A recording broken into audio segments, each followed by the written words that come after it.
নমস্কার, মিষ্টিস ব্লগের নতুন একটি ভিডিওতে তোমাদের সবাইকে স্বাগত জানাচ্ছি। আশা করছি তোমরা সবাই ভালো আছো, আমিও ভালো আছি। আজ আমি তোমাদের সাথে একটা নতুন রান্নার রেসিপি শেয়ার করব। রোজ একঘেয়েমি ভেন্ডির তরকারি আর ভালো লাগে না, সেই জন্য ভাবলাম আজকে একটু অন্যরকমভাবে ট্রাই করা যাক। আর এই রান্নাটার কথা আমার মাও কিন্তু আগে বলছিল, আর আমি এই রান্নাটা রানাঘাটে গিয়ে পিসির হাতেও খেয়েছিলাম। তো ভাবলাম তাহলে আজকে বাড়িতে এইভাবেই রান্নাটা করি, ভেন্ডির তরকারি। আর ভেন্ডি যেহেতু অল্প আছে, তাহলে একটু সবজি টবজি দিয়ে করি, তাহলে বেশ অনেকটাই হবে।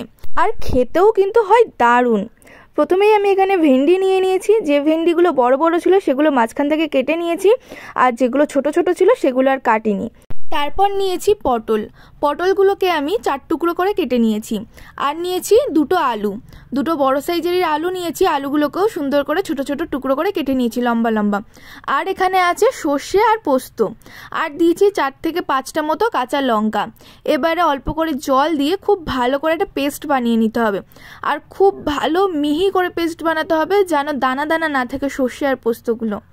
এরপরে আমি কড়াইতে সর্ষের তেল গরম করতে দিয়ে দিলাম।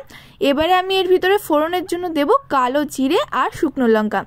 একটা শুকনো লঙ্কা আর অল্প করে কালো জিরে আমি দিয়ে দিলাম। ফোড়নটা একটু লাল হলেই, কালো জিরে আর লঙ্কা ভাজার গন্ধটা বের হলেই এর মধ্যে দিয়ে দেবো টুকরো করে কেটে রাখা আলুগুলো। তোমরা পুরো ভিডিওটা প্রথম থেকে শেষ অবধি দেখতে থাকো, আশা করছি তোমাদের খুব ভালো লাগবে। আর এইভাবে যদি তোমরা বাড়িতে ভেন্ডি রান্না করে খাও, দেখবে কত ভালো লাগে। আর রান্নারও কিন্তু খুব একটা বেশি উপকরণ লাগে না, খুবই সিম্পল আর খুব তাড়াতাড়িও হয়ে যাবে।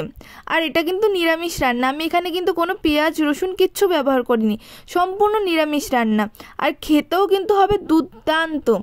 আলুগুলো দিয়ে একটু নেড়ে চেড়ে নিয়ে এবার আমি পটল দিয়ে দিলাম। পটল দিয়ে এরপরে আমি এর ভিতরে দিয়ে দেবো লবণ আর হলুদ গুঁড়ো। এবারে লবণ আর হলুদ দিয়ে খুব ভালো করে আলু আর পটলটাকে কিন্তু ভেজে নিতে হবে। আর আমি কিন্তু খুবই সামান্য তেল দিয়েছি, বেশি তেল দিইনি। এই সমস্ত রান্নাতে অত্যাধিক তেল হয়ে গেলেও কিন্তু ভালো লাগবে না খেতে।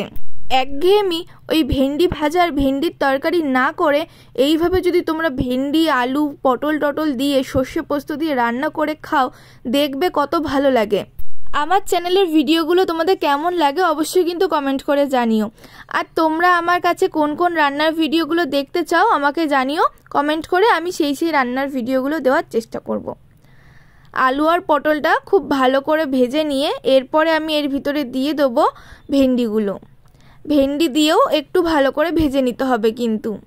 তোমরা চাইলে আলুগুলো আরও একটু ছোট ছোট করে দিতে পারো, আমি এখানে একটু লম্বা লম্বা মোটা মোটা করেই কেটেছি, তোমরা চাইলে আর একটু ছোট ছোট করে কাটতে পারো।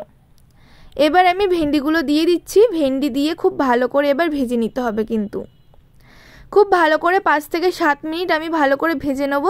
ভেন্ডির গাটা যখন একটু লাল লাল হবে, ভাজা ভাজা আসবে, তখন এর মধ্যে আমি যে পেস্টটা করে রেখেছিলাম সর্ষে পোস্ত আর কাঁচা লঙ্কার, সেই পেস্টটা দিয়ে দেবো। সর্ষে পোস্ত যে রান্নাতে থাকবে সেই রান্না তো নিঃসন্দেহে ভালো হবেই হবে, শুধু রান্নাটা একটু ঠিকঠাকভাবে করতে হবে।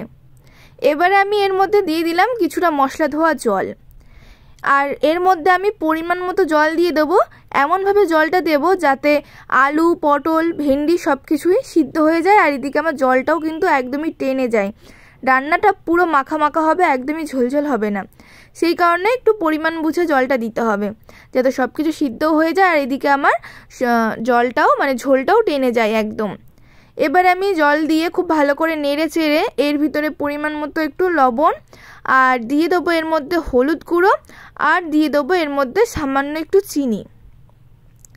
চিনিটা কিন্তু যে কোনো রান্নাতেই আমি ব্যবহার করি, তোমরা চাইলে নাও দিতে পারো, তবে আমি একদমই সামান্য দিয়েছি।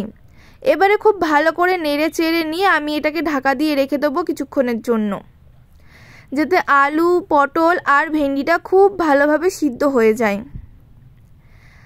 তোমরা যারা আমার চ্যানেলে নতুন আছো, এখন আমার চ্যানেলটা সাবস্ক্রাইব করোনি, অবশ্যই আমার চ্যানেলটা সাবস্ক্রাইব করে দিও। আর পাশে থাকা বেল আইকনটি প্রেস করে অল করে দিও, যাতে আমার চ্যানেলে আসা প্রত্যেকটা ভিডিও নোটিফিকেশান তোমাদের কাছে আগে পৌঁছে যায়।